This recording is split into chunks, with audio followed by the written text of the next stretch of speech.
मोठ्या सुमुंगा मारा अटल मुंशी आपली करताना चाहिए सगळा गुरुजन और मंत्र माते प्यार जोड़ा मारा पुण्य रचान जरा मेहमान हम मोहम्मद के साथ आपके सामने उपवन संकट दिवस की शुभ पहला में अपने दो सबक कहना चाहूंगा कि बड़े ही ध्यान से सुनो यारों के दो सगराने जाई है कि आज अपने मुल्क 79वां संकट दिवस मनाने जा रही है पूरी कड़ी रे माए आज आपका सगला बुला हुआ है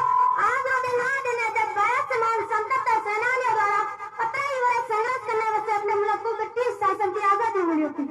भारत की आजादी रो दिन याद रखना और वो पाई साल 15 अगस्त रोज संकट दिवस मनाऊं और आज रे तो उन लोगों ने याद कराओ जिन्होंने अपने देश रे आप जीव री चिंता नहीं की थी और देश रे खातिर हंसते हंसते शहीद हो गया अपने देश रे शहीद जवान भगत सिंह सुखदेव अजीमुल्लाह खान राजगुरु सुभाष चंद्र बोस चंद्रशेखर आजाद मंगल पांडे अब्दुल हमीद खान अब्दुल गफ्फार और कई वीर जवान जिन्होंने अपने देश रे खातिर हर कानूनों में कुर्बानियां दे दी स्वतंत्रता दिवस अपने याद रहे कि अपना अपना देश हरियर मूल्यों को सम्मान देना चाहिए पानी ना हो तो नदियां किस काम की आंसू ना हो तो आंखें किस काम की दिल ना हो तो धड़कन किस काम की अगर वतन के अंकार ना आए तो मेरी जिंदगी किस काम की जय हिंद।